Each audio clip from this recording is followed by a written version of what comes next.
Welcome to the Empowering Choices podcast. My name is Joshua. I'm Lucas. And I'm Erik. Erik and Lucas are licensed professional counselors, and today we're talking about common sense, and we had a cool title and I already forgot it. What is common sense? what was the... I don't even... Let's talk about common sense. Let's talk about common sense. See, I think when you were doing the introduction, you thought I was going to say something to throw you off. I did. I could see it, and then not saying anything threw me off. So it was even better than if I'd have said something.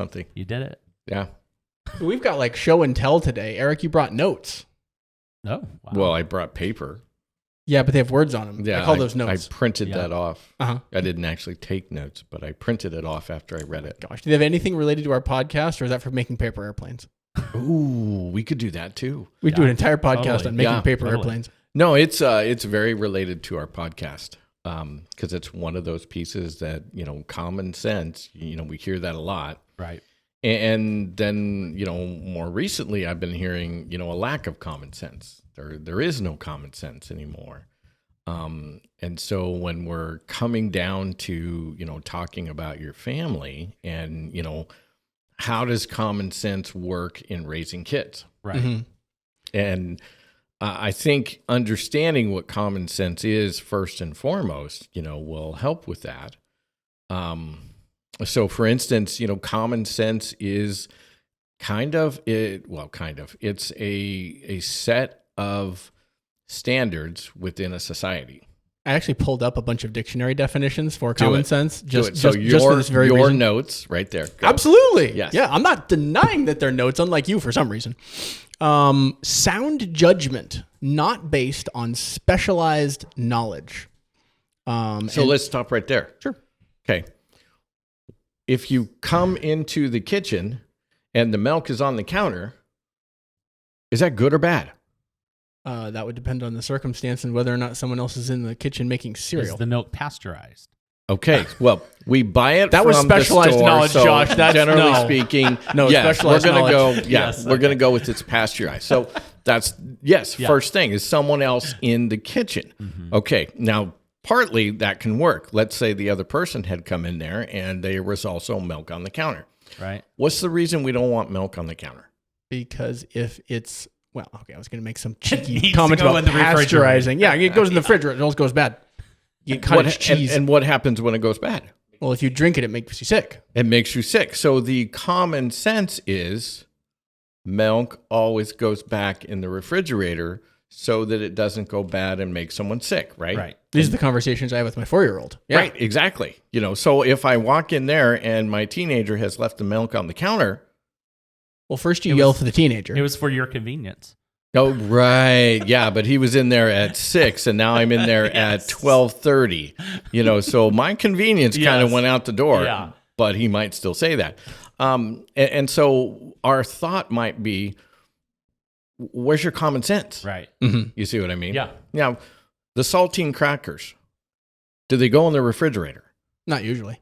They could. But not usually. Well, sure they could. You could put your tennis shoes in the refrigerator. They could go in there on a hot summer's day. That might be really nice.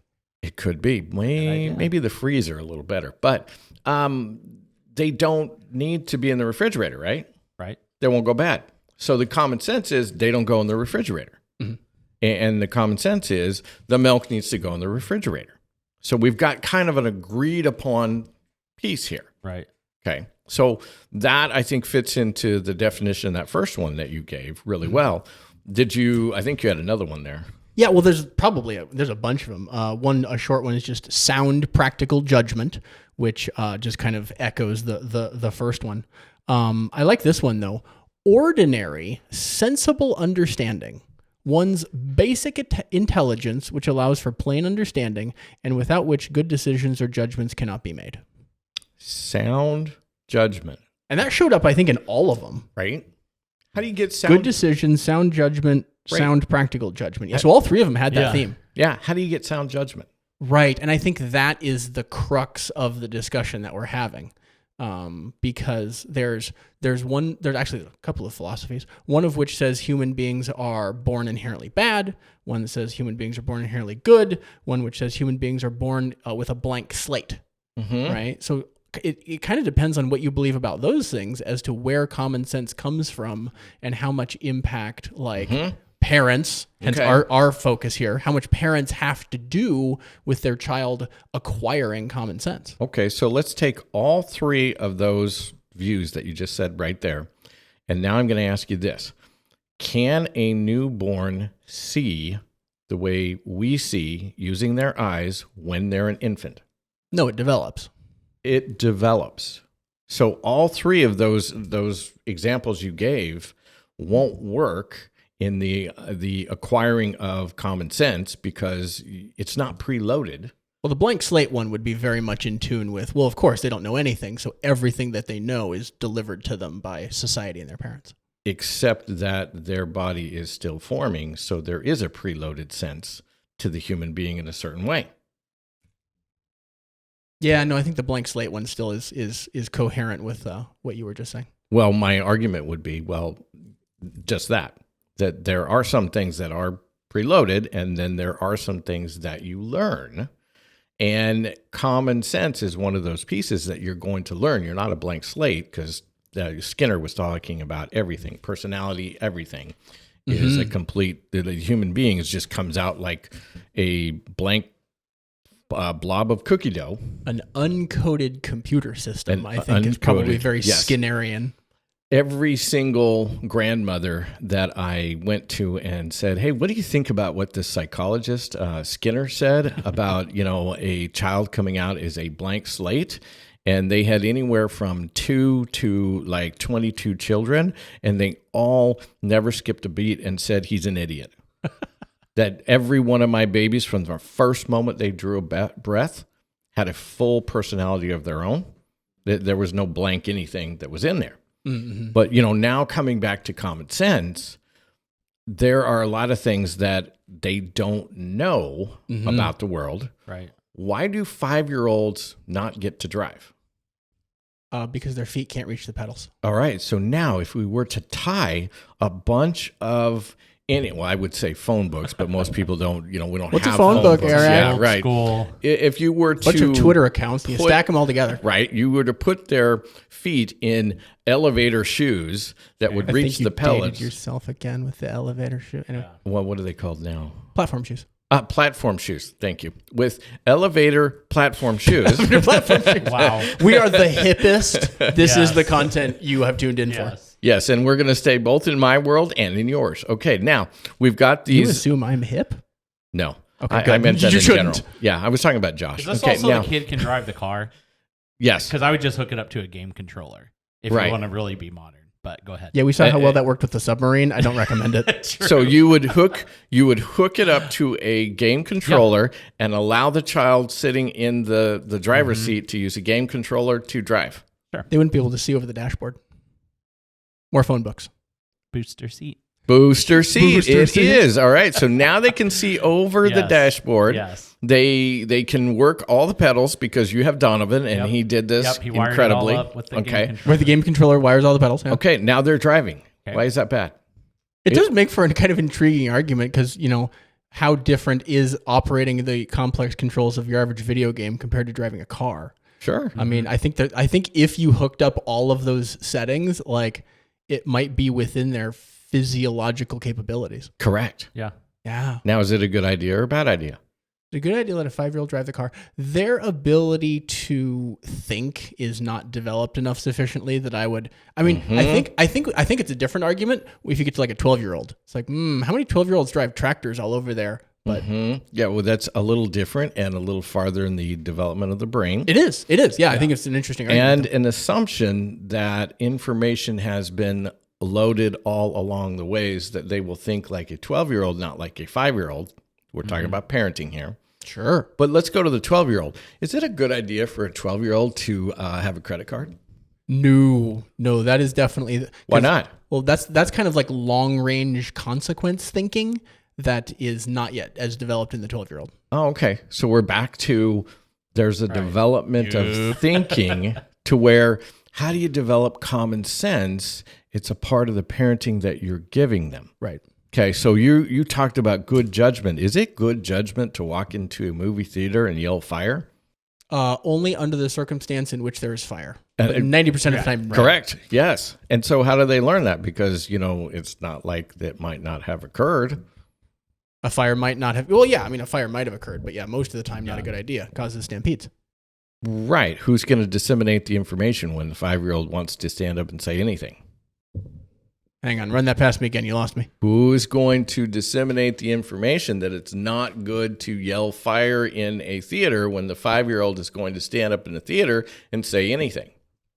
Well, that would be the job of the parents to educate the 5-year-old on what's proper to say or not. Okay, in a theater.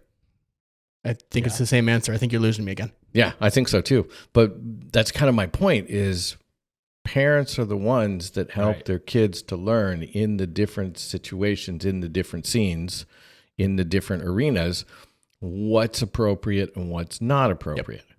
And so then you have the development of common sense because there are things in our society, for instance, you get in a line to do something, see something, be a part of something, but how do we feel about cutting? Right. We generally agree that is a no-no. Yeah. It's seen as not kosher, cutting meaning someone goes up ahead of, everyone else and just gets in line up there. And it's seen as very disrespectful. So someone might say, where's their common sense? You see what I'm saying? Yeah. Well, it reminds me of the employee that we have who was talking about the student who was running on the tables in the classroom. Yep. Right. So this student who was, I don't know what, like 6, 7, something like that, like kindergarten, first grade, something like that, was running on the tables, on the desks in the classroom. And they got in trouble because well, you're not supposed to do that. Where's their common sense? And the conversation came about that our counselor here was talking to the child and said, you're not supposed to run on the desks. And the kid said, oh, okay. No one ever said that. It was literally it's not common. And this is our discussion, right? How do kids gain common sense? They have to be taught it. Yes. It doesn't develop like flowers, like plants know how to grow flowers. They just do it. Yeah. Right. Human beings don't do that. Human beings don't grow common sense in a vacuum. Right. I was with a family last week and the 7-year-old boy came up and just tore something out of the hands of one of the adults. Okay. And so, common sense might be you just don't take things out of other people's hands. Right. And the adults appropriately addressed, hey, don't do that. That's not okay to just come up and take something. It's just fine, to ask for that. And then the other person has the right to be able to say yes or no. Their sibling actually came up to me shortly after that and said, can I have those magnets that you have in your hands? And it was very much, stemming off of what had happened. And I said, you can have 4 of them. I'm going to keep 2, and so it was a part of that whole exchange, and so common sense is a certain amount of information mixed with, the judgment, and there are going to be some things that are going to be a little different in some areas from home to home to home. And there are going to be things that are very fixed within a society. And in our society right now, there's things that are kind of changing and floating in some different ways. And so that same common sense that may have been there in the 70s or the 80s is not exactly there today. Well, I almost wonder about the idea of would someone who lives in China consider it common sense how to use chopsticks? That's a great example. I actually just saw a video on how do you use chopsticks properly in Japan. And so there's more than one way to use chopsticks. There's more than one way in the different countries, because one of the things that the video said is you never point with your chopsticks. Social etiquette. Not even just the mechanics of move your fingers this way, but don't point with them. But don't point with right. these. Where's your common sense? Why are you pointing those chopsticks? Right. Yeah. That's a really great example. And so, yes, every country is going to have a different select form of common sense, and it's a part of the society and it's a part of the culture. When I was, in grade school, the etiquette of eating at the table was also the etiquette at eating at the table in the lunchroom at school. Yeah. And so the teachers reinforced that societal etiquette. It was common. It was common. I mean, and that's all common sense is it's things people learn that most people agree that should be learned. Right. That's what the common comes from. Right. It's not instinctual sense. It's not instinctual. Maybe that's the good. Yeah. Maybe that's the good distinction, right? It's not instinctual or whatever it is that causes plants to grow. That's not instinct. But it's not natural sense. Right. It's common because everyone agrees, but the only way they agree is through a developed intellectual process that children don't inherently have. Right. Exactly. But then don't kids start with different levels of things that are kind of instinctual, but then you cater those to common sense? So for example, I know a lot of kids want to put everything in their mouth.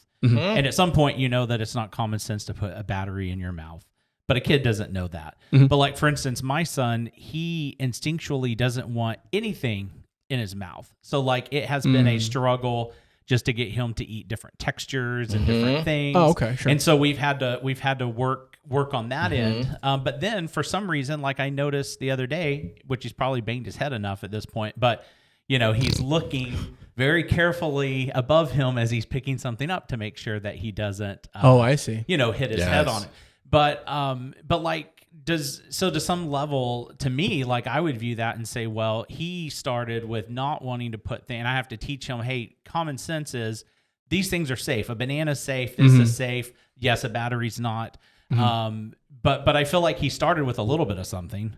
Is that? Well, he started with what sounds like, as you're describing it, an aversion to things in his mouth. Yeah. Which is, again, kind of the discussion of how much of a blank slate was he born with. Right. That one seemed to have been baked in. Yeah. And his sensations were no, do not want. Put things in as there. opposed to both of my children where, things in mouth go. Right. So some of those settings they get born differently. Yeah. They get born. So part of the temperament, part of the personality is kind of where I would go with that with your son is that I don't want to explore the world with my mouth. Yeah. There was something there with him. Whereas generally speaking, kids do explore the world and their mouth is a part of it. Right.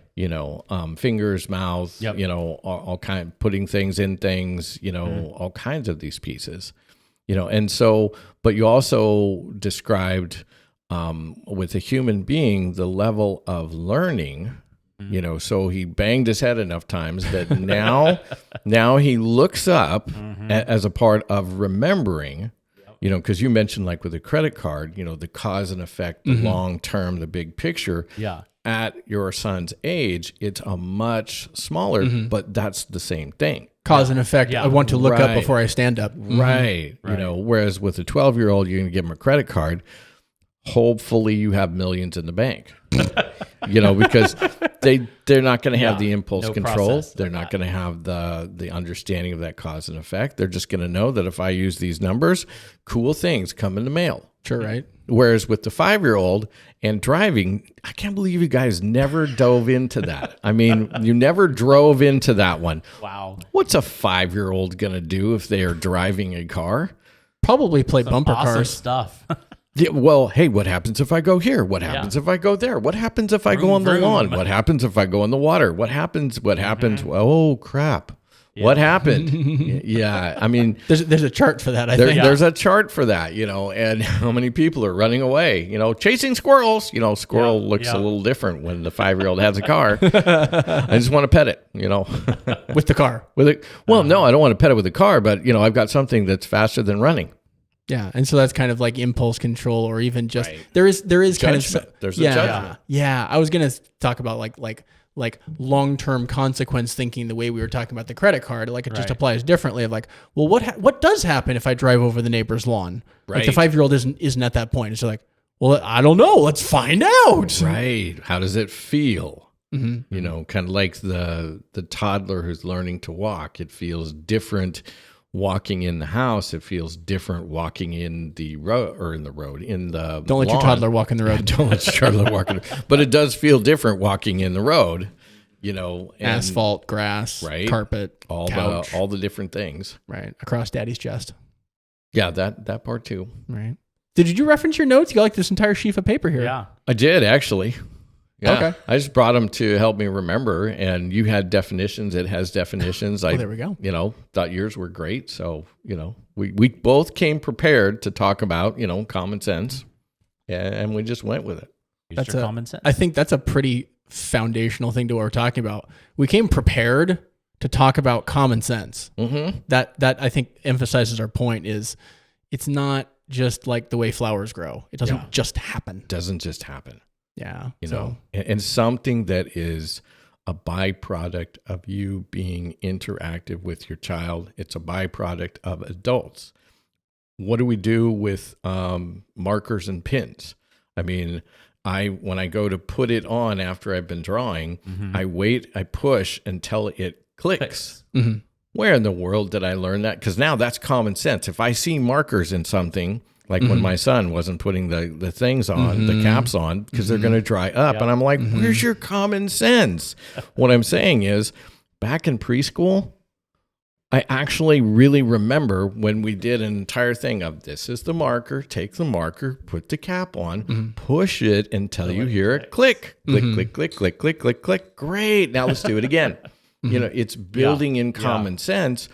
Why? Because they don't want markers to dry up? No, the school doesn't want their markers to dry up. And it gives a great skill, because if I didn't have that common sense, I like expensive markers. Right. Well, and that's the forward thinking. If I don't, then I can see in the future that I will need to purchase them at an increased rate, which costs me money, and I know how money works. And I mean, that's really quite a bit of advanced thinking in order to chain all that together into a... Right. I remember in college, there was a guy that was on our floor. He was a new guy, and he would always sit at a different table by himself. And for like lunch or for whatever? lunch, for all meals, all meals. And he was a nice guy. He was a funny guy. He was a great guy. And so people are like, hey, come sit with us. And he's like, yeah, you don't want that. And they're like, no, we really do. He's like, no, you don't understand. You don't want that. And they're like, why don't we want that? He goes, well, I never really got shown how to eat when I was growing up. And so I eat like a buzzsaw. And he goes, you're laughing, but really it happens. And he's like, okay, listen, I will come over there, but my condition is no one can sit on my right and no one can sit on my left. And you'll see why just after one time.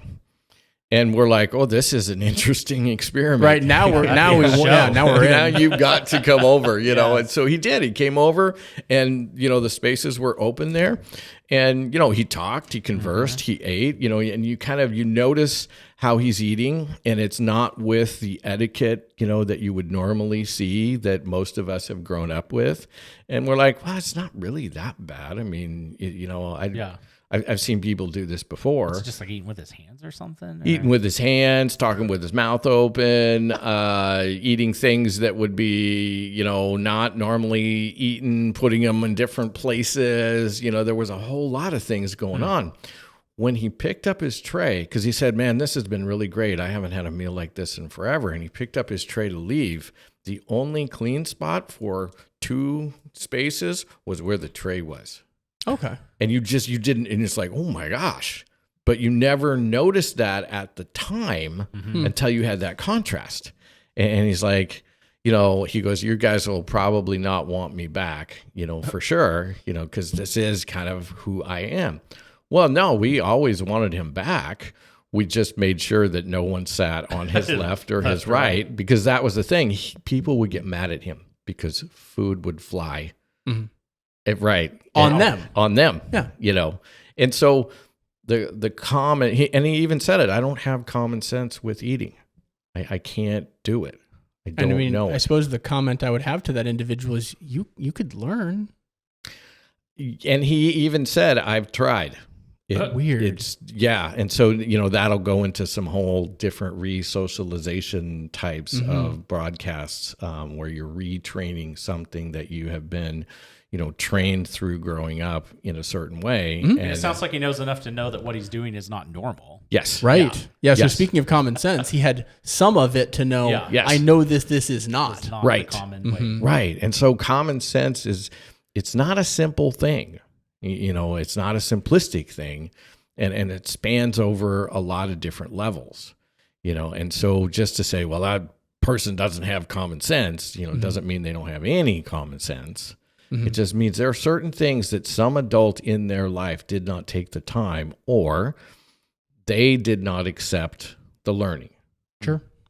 Because that part, it's not just about parents didn't do it, teachers didn't do it, other adults in their life didn't do it. It's also about, well, did you as a child accept what you were trying to be taught? When it came to reading, I fought that battle because I didn't want to do that when I was a kid, and they even held me back in 1 grade. But I will tell you, I did win that battle, and it was a very hard battle after that to be able to relearn how to read and learn how to read, to which I still have struggles today in certain ways. So there is a fight and a resistance that the child can put up, and they can themselves refuse to learn certain things like common sense. So we come back to our fundamentals of know your child. Know your child. Know how stubborn they are, right? Yep, pretty stubborn. Spend time with your child. That's how you'll get to know them. And then if you want to teach them common sense, you have to be around them enough to be able to cue them for, put the cat back on that marker. Right. Don't walk through the house carrying a fork upright. Don't. Or scissors on a run. Sure. Yeah. Don't run with scissors. Now let's go back to spend time with your kids. That also means spend time doing things they want and enjoy doing. Just sitting with them is not going to just completely qualify. Just taking them on errands does not qualify as that time that's going to give you what you need to be able to have their listening ear. And then in addition to those things, understand that parenting is powerful, and all of the things that you're doing is spending time with your kid, knowing your kid is going to shape them into an adult that has common sense. Among so many other things. Hey, we got to stick to the theme. Oh, yeah. Come on. The theme. Help me All out. right, here we go. We got to rein him in. Yeah, I wasn't the one going to let a 5-year-old drive a car with an Xbox controller. True. Just as it would be common sense if someone isn't subscribed to our podcast or subscribe to our YouTube channel to do that, right? It's not instinctual, but it will become common because we've told them so many times. Exactly. So regardless of where you're listening to this, if you enjoyed this, it'd be helpful to us if you could leave a review, if you could subscribe. If you're on listening to it on podcast, just go on there, leave a review, subscribe. And then also, if you are listening on podcast, we are a lot more fun on video, I think. So there's just more. Yeah, there's more. There's more of us, and that has to be better. Right. And then you can also see Indy walking around in the background. Right, yeah. I'm going to say, if you heard any of those sounds during the podcast, that was all Erik. It wasn't Indy at all. Yeah. So none of him. So make sure you subscribe and like those things. And then ultimately, we have many courses and lessons and different things that go along with different themes like this. And so we'd encourage you to check those out. You can download our app by searching Empowering Choices Parenting in the App Store, or go to our website, empoweringchoices.community. We will see you on the next episode.